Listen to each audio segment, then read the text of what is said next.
तो हमारा टॉपिक चल रहा था समरूपता, और समरूपता के अंदर हम प्रश्नावली पढ़ रहे थे कितने 11.3। अब देखते हैं आगे वाला क्वेश्चन।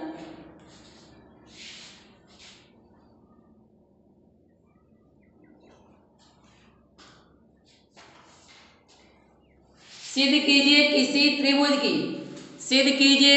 त्रिभुज की तीनों भुजाओं के मध्य बिंदुओं क्रमशः मिलाने पर बनने वाले चारों त्रिभुज अपने मूल त्रिभुज के क्या होते हैं, समरूप होते हैं। हमें एक त्रिभुज दे रखा है,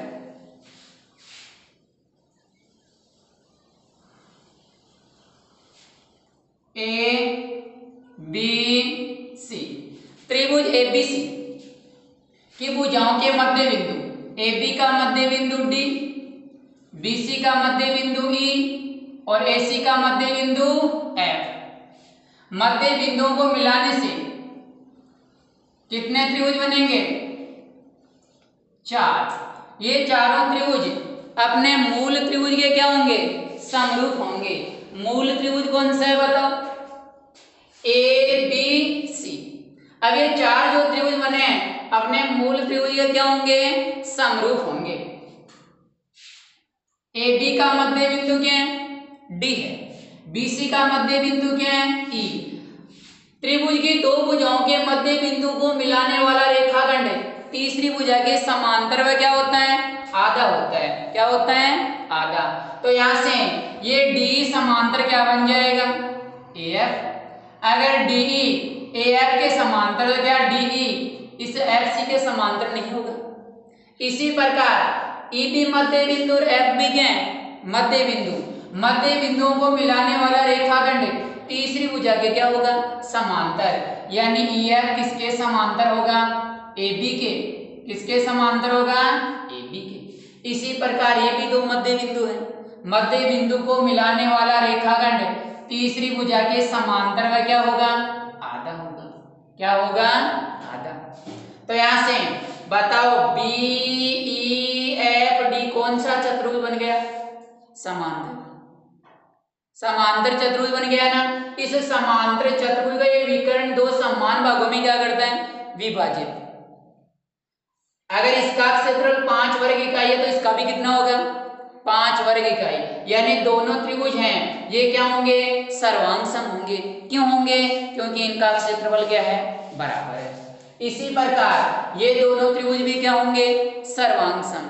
इसी प्रकार ये दोनों त्रिभुज भी क्या होंगे, सर्वांग सम। आई बात समझ में। तो इसमें महत्वपूर्ण पंक्ति क्या है, हम जानते हैं किसी त्रिभुज की दो भुजाओं के मध्य बिंदु को मिलाने वाला रेखाखंड तीसरी भुजा के समांतर में क्या होता है, आधा होता है। तो यहां से क्या लिखेंगे, दिया।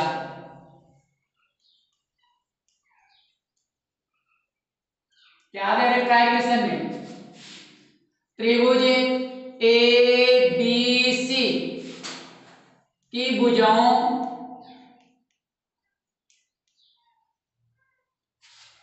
ए बी बी सी व ए सी के मध्य बिंदु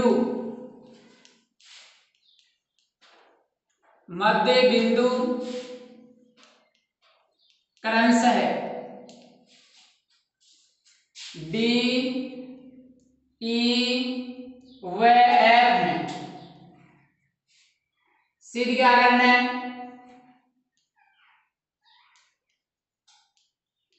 मध्य बिंदुओं को मिलाने से जो त्रिभुज बनेंगे वो अपने मूल त्रिभुज के क्या होंगे, समरूप।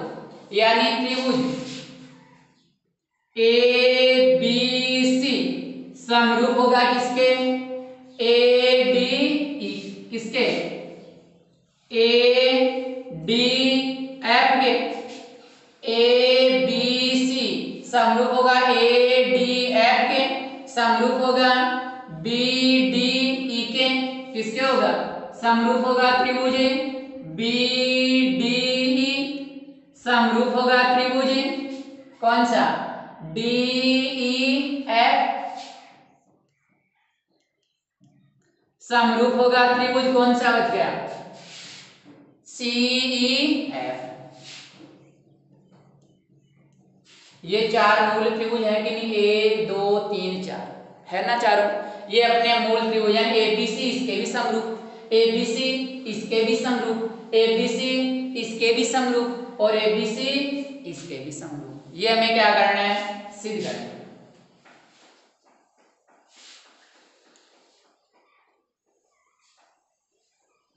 रचनाएं कोई आवश्यकता नहीं होगी, क्या लिखेंगे, उप त्रिभुज की भुजाओं के मध्य बिंदु दे रखे हैं। क्या दे रखे हैं, मध्य बिंदु। और हम जानते हैं त्रिभुज की दो भुजाओं के मध्य बिंदु को मिलाने वाला रेखाखंड तीसरी भुजा के समांतर में क्या होता है, आधा होता है। तो क्या लिखेंगे, हम जानते हैं कि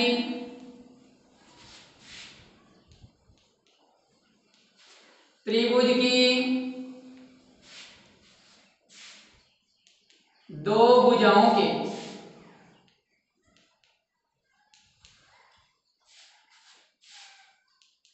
मध्य बिंदु को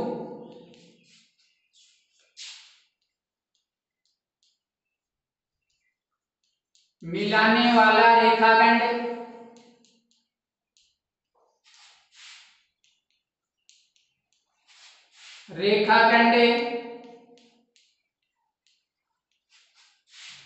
तीसरी भुजा के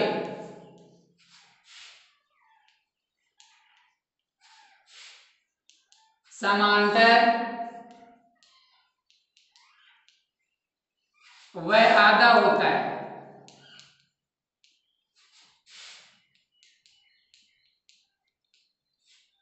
इसलिए डी किसके समांतर होगा, एसी। इसलिए डी समांतर क्या होगा, इसलिए डी समांतर किसके होगा, डी समांतर किसके होगा, एसी। एवं ईएफ समांतर क्या होगा, एबी। एवं कौन सी भुजा शेष रह गई, बीसी। यही है ना, डीएफ किसके समांतर होगा, डीएफ समांतर बीसी। मध्य बिंदुओं को मिलाने वाला रेखाखंड तीसरी भुजाई से एसी का क्या हो गया, समांतर, यानी डी समांतर एसी, ईएफ समांतर एबी और डीएफ समांतर बीसी। ठीक है, अब ये सारी समांतर भुजाएं हैं, इसलिए बीईएफडी के समांतर चतुर्भुज क्या है, समांतर चतुर्भुज। इसलिए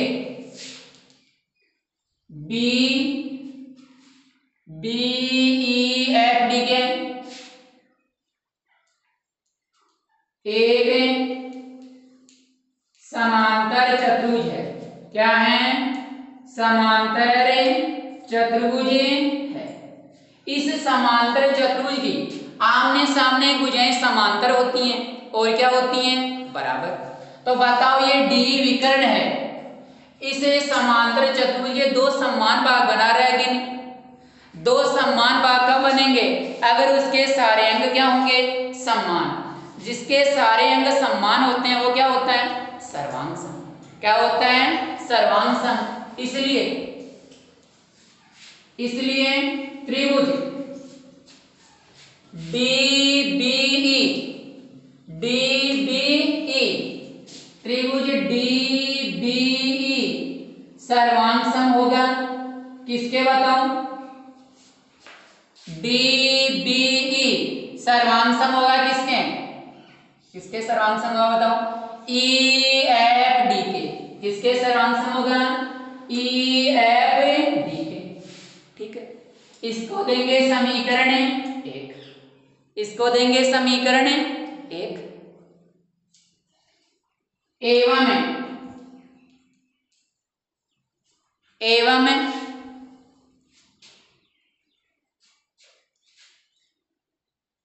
ईसीएफडी भी क्या, या लिख दो इसी प्रकार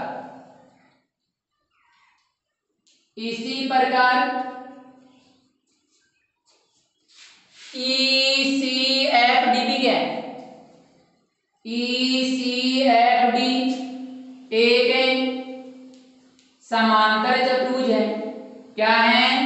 समांतर चतुर्भुज है। क्या है? समांतर चतुर्भुज है।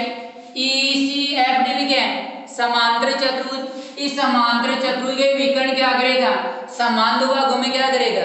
विभाजित करेगा। इसलिए दोनों त्रिभुज भी क्या होंगे?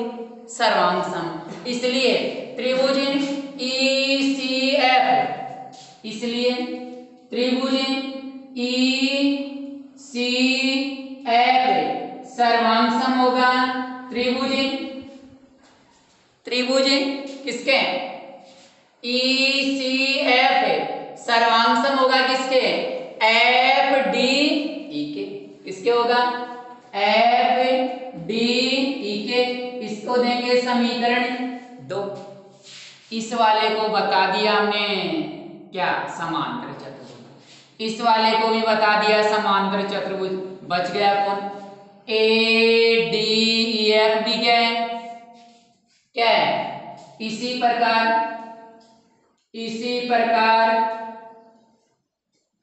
ADEF भी क्या है? ADEF क्या है? क्या है बताओ? समांतर चतुर्भुज है। क्या है? समांतर चतुर्भुज है। इस समांतर चतुर्भुज को ADEF को ये विकर्ण DF क्या कर दिया? समान दो भागों में विभाजित। इसलिए त्रिभुज ADF, इसलिए त्रिभुज ADF सर्वांग सम होगा किसके? ADF सर्वांग सम होगा किसके? EFD के। किसके होगा? EFD के। इसको देंगे समीकरण 3। इसको देंगे समीकरण 3। तो समीकरण 1, 2 व 3 से, समीकरण 1, 2 व 3 से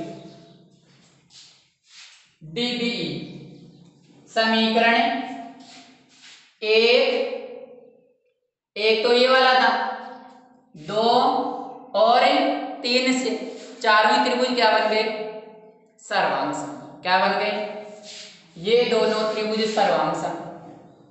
ये दोनों त्रिभुज सर्वांग सम। ये दोनों त्रिभुज सर्वांग सम है ना।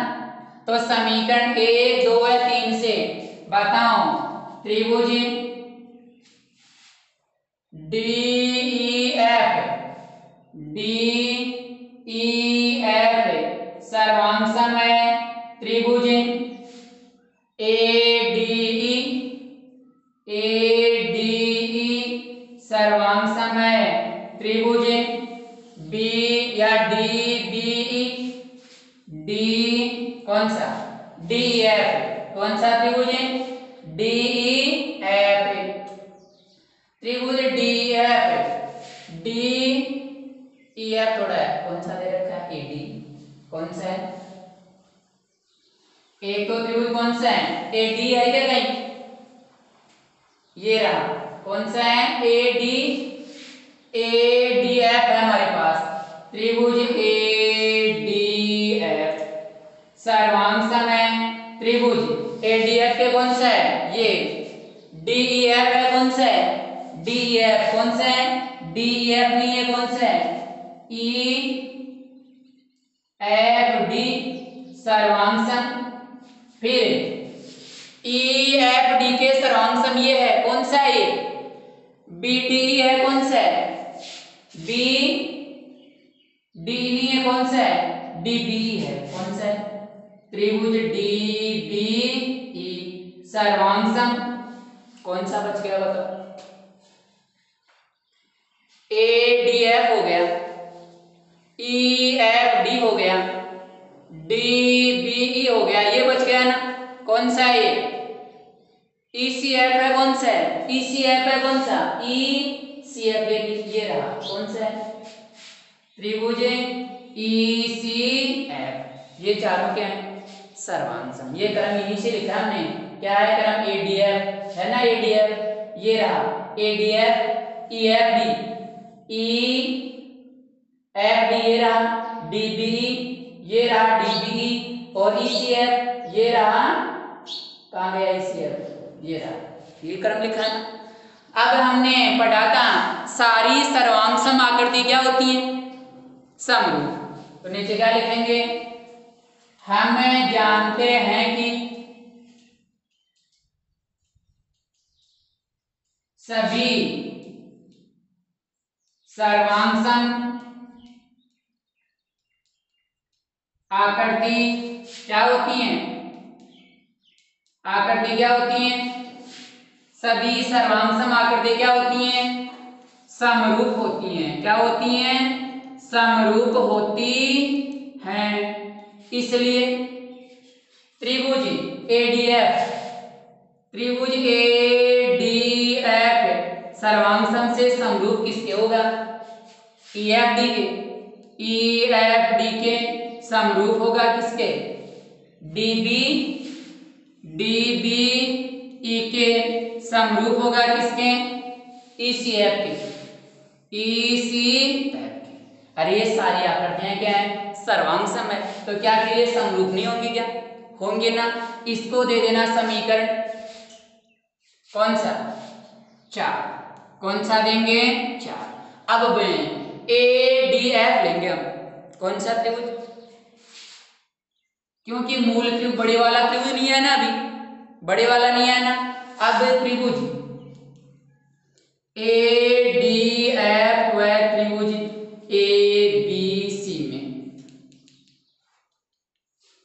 एडीएफ व त्रिभुज एबीसी में कौन सा कोण उभयनिष्ठ है, कोण ए बराबर कोण ए उभयनिष्ठ कोण है ना। दूसरे वाला कारण, ये दोनों भुजाएं क्या है बताओ, समांतर, तो ये क्या हो गई, तिर्यक रेखा। ये दोनों कौन से कोण है बताओ, कौन से कोण है, एकांतर कोण। कौन से कोण है, अरे दोनों एक ही तरफ देख रहे हैं, तिर्यक रेखा के एक ही ओर, दोनों कौन से कोण है, एकांतर कोण। तो कोण एडीएफ, एडीएफ बराबर कोण एबीसी, कौन से कोण है, संगत कोण, संगत कोण, ठीक है।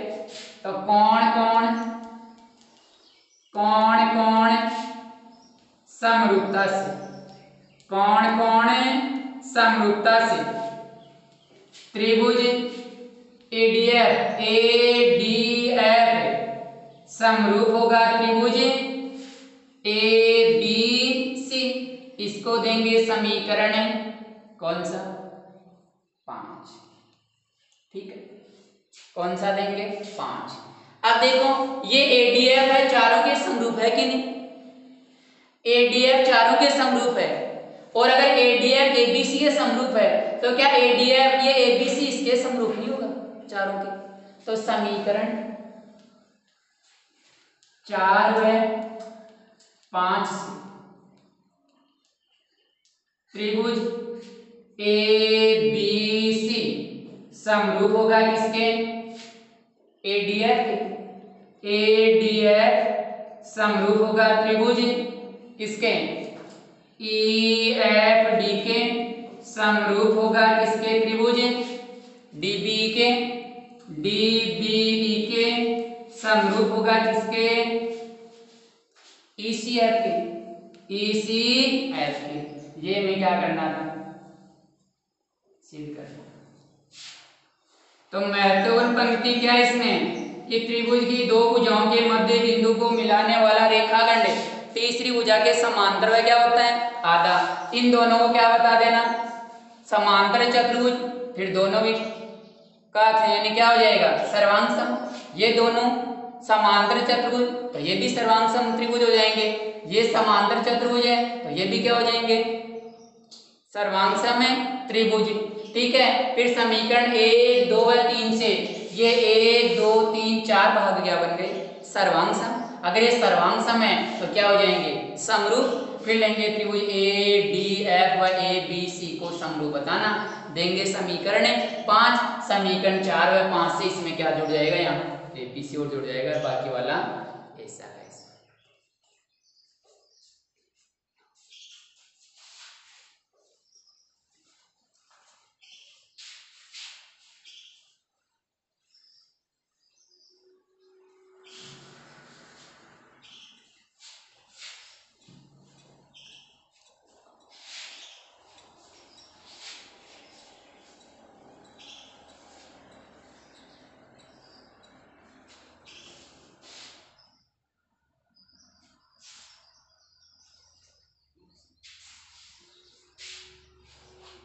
इसी प्रकार देखते हैं आगे वाला क्वेश्चन।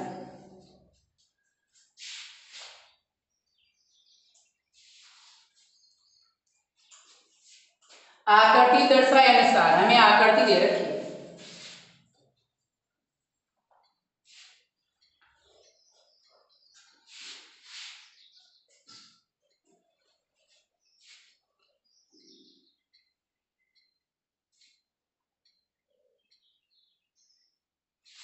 ए बी सी डी और ई।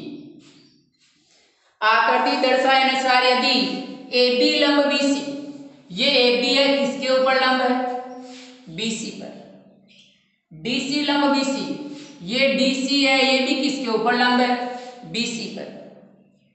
डी लंब ए सी, ये डी किसके ऊपर लंब है, ए सी पर। तो सिद्ध कीजिए कि त्रिभुज सी डी समरूप होगा किसके, A B C. C D, C E D किसके समरूप होगा, ए बी सी के।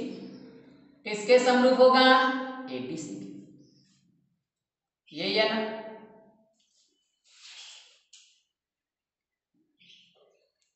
ए बी लंब किसके ऊपर है बताओ, बी सी।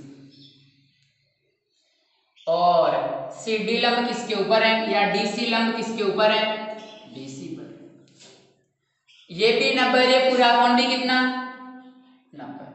कितना हो गया, 90। तो ये कौन से कोण हो गए, 90 90 180। कौन से कोण हो गए, अंतः कोण। अंतः कोण तभी संभव होंगे जब ये दोनों भुजाएं क्या होंगी, समांतर। क्या होंगी, समांतर। तो ये दोनों भुजाएं क्या बन गई, समांतर। तो ये क्या बन गई, तिर्यक रेखा। तो ये जेड वाली आकृति बन गई। कौन से कोण है बताओ, ये वाला और ये वाला, एकांतर कोण। और दूसरा ये कोण 90 है, जिसमें ये वाला कितना है, 90। कोण कोण समरूपता से दोनों त्रिभुज क्या बन गए, समरूप। तो यहां से दिया है, इसमें क्या लिखेंगे, दिया है इसमें क्या लिखेंगे, ए बी लंब, ए बी लंब बी सी, ए बी लंब बी सी और डी सी लंब बी सी। और क्या दे रखा है, डी लंब ए सी, ये दे रखा है। ठीक है, सिद्ध क्या करना है, सिद्ध क्या करना है, त्रिभुज सी डी, त्रिभुज सी ई डी समरूप होगा त्रिभुज ए बी सी, ए बी सी के। ये हमें क्या करना है, सिद्ध करना है। रचना की कोई आवश्यकता हुई क्या, नहीं। तो क्या लिखेंगे, उपपद। उपपद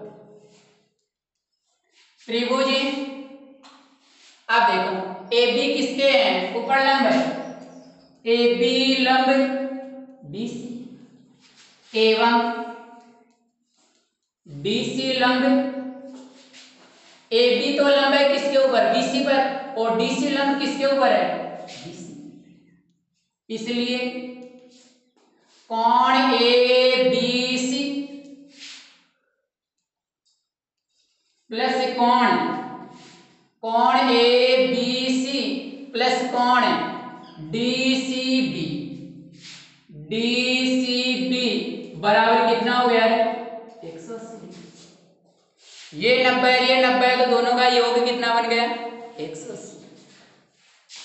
ये अंतः कोण है, ये अंतः कोण है,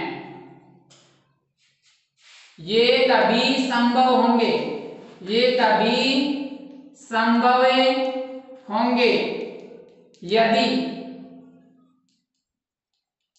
ये AB है किसके समांतर होगी, AB समांतर BC। तो AB को हमने किसके समांतर बता दिया, DC के। ठीक है, अब लेंगे कौन कौन से त्रिभुजों को समरूप बताना है, इन दोनों को ही तो बताना है ना, इन्हीं को ले लो। अब त्रिभुज CED, CED वह त्रिभुज CED वह त्रिभुज ABC में एक कारण तो क्या हो जाएगा, कोण ABC, कोण ABC थोड़ा आएगा, CED है पहले, CED है तो क्या आएगा, कोण DEC या ECED, कौन सा कोण, कोण CED बराबर कोण ABC, ABC कारण क्या लिखेंगे, शीर्ष लंब, कारण क्या लिखेंगे, शीर्ष लंब। दूसरा बताओ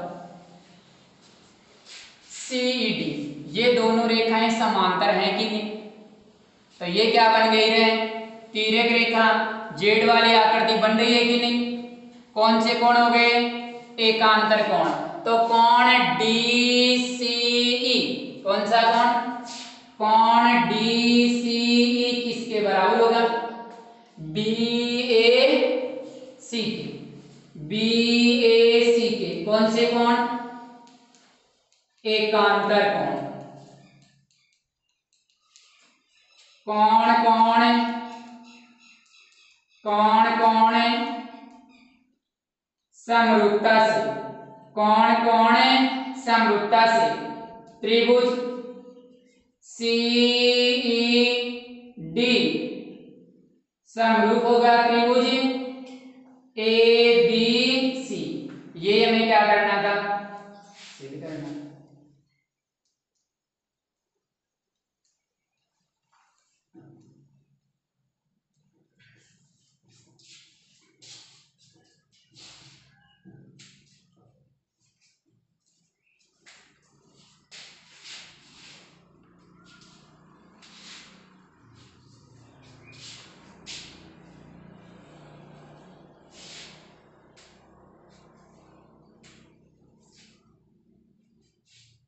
इसी प्रकार देखते हैं आगे वाला क्वेश्चन।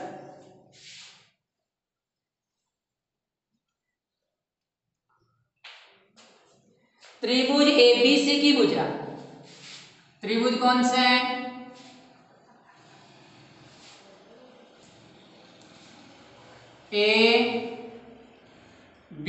ABC, त्रिभुज ABC की भुजा BC के मध्य बिंदु D है, BC का मध्य बिंदु क्या है, D है, BC का मध्य बिंदु क्या है, D है। यदि AC का समद्विभाजन करती हुई, किसका, AC का समद्विभाजन, AD नहीं है इसको AC करो, AC का समद्विभाजन करती हुई एक रेखा BC इस प्रकार खींची जाए, किसका समद्विभाजन करती हुई, AC का समद्विभाजन करती हुई एक रेखा BC इस प्रकार खींची जाए, तो जो रेखा खींच रहे कहां से खींचेंगे, B से, कहां से, B से, तो वो AC का क्या करेगी, समद्विभाजन, तो AC का समद्विभाजन करती हुई रेखा खींच दी हमने।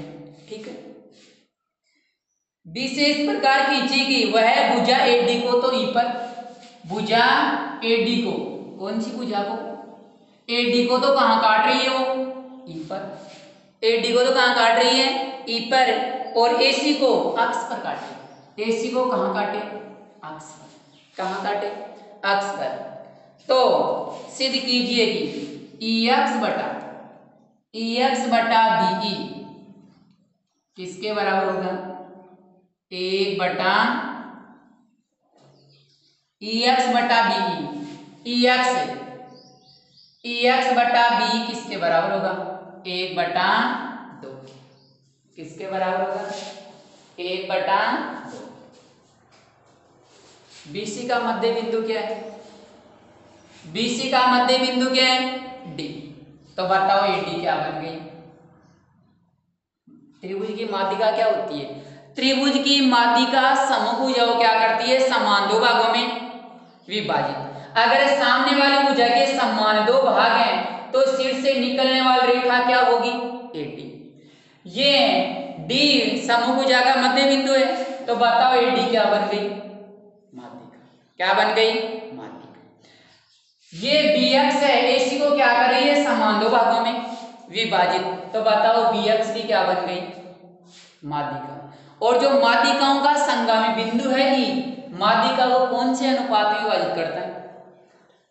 2:1 के अनुपात में। बड़े वाला भाग तो होगा 2, छोटे वाला होगा 1।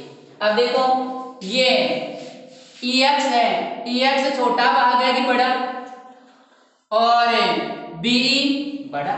और ये हमें क्या करना था? सिद्ध करना था। ठीक है, तो दिया उसमें क्या लिखेंगे? हिसाब वाला लिख देंगे। दिया सेम किताब वाला लिख देंगे। त्रिभुज ए बी सी की भुजा बीसी का मध्य बिंदु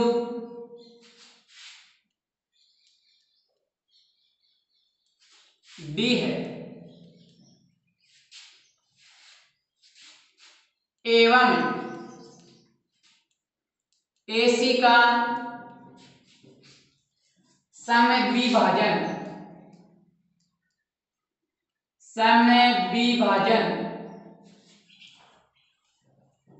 करती हुई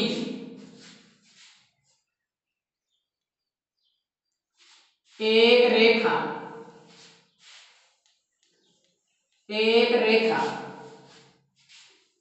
बी से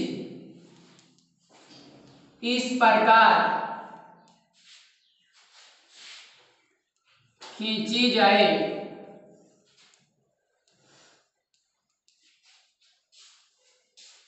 कि वह भुजा एडी को ई पर काटते हुए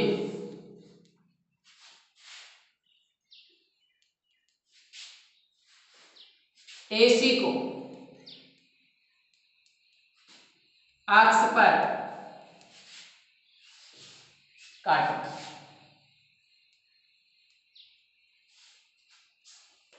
सिद्ध क्या करना है?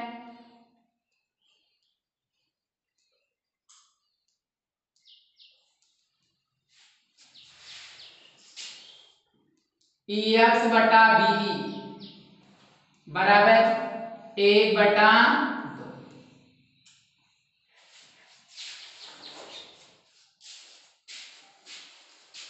डी भुजा बीसी का क्या है? मध्य बिंदु है, इसलिए एडी क्या बन गई? माध्यिका। ये बी बिंदु से खींची गई रेखा एसी को समान दो भागों में क्या करती है? विभाजित। तो बताओ एसी के लिए अक्ष भी क्या हो गया? मध्य बिंदु। तो बताओ बी क्या बन गई? माध्यिका। ये दोनों माध्यिकाएं जिस बिंदु पर प्रतिच्छेद करती हैं वो माध्यिकाओं का क्या होता है? संगामी बिंदु। और माध्यिकाओं का संगामी बिंदु माध्यिका को कौन से अनुपात में विभाजित करता है? 2:1 के अनुपात में। ठीक है, तो क्या लिखेंगे?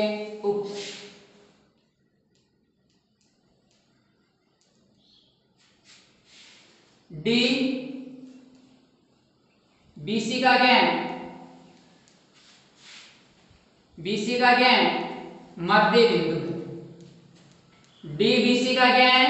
मध्य बिंदु है, इसलिए एडी त्रिभुज ए बी सी की क्या है? क्या है बताओ? माध्यिका है। इसी प्रकार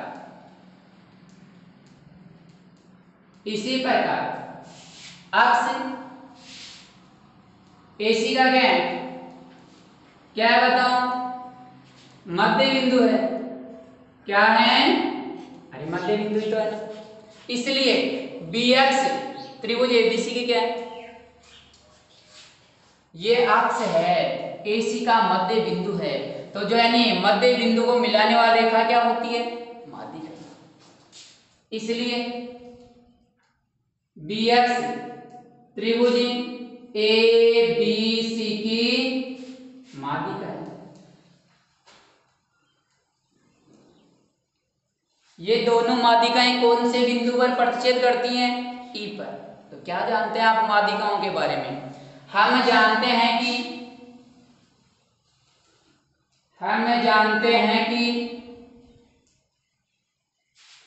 त्रिभुज की माध्यिकाओं का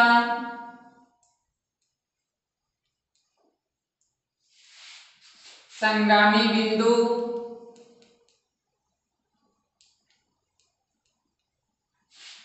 माध्यिका को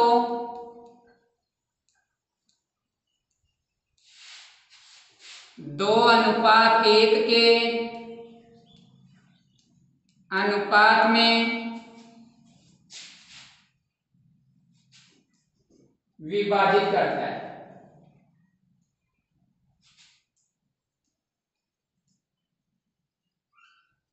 इसलिए दो भाग तो होगा बड़ा और एक भाग होगा छोटा। तो बताओ ये माध्यिका है, ये B तो होगा 2 और EX होगा 1, AE होगा 2 और ED होगा 1।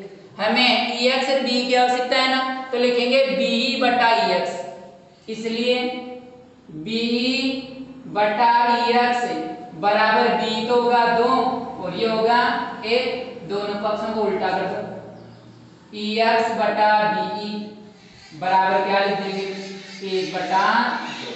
ये हमें क्या करना था, सिद्ध करना था।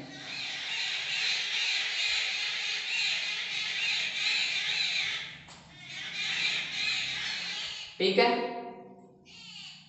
ये आपकी 11.3 कंप्लीट हो गई। तो घर जाके क्वेश्चन हल करना, ठीक है ना।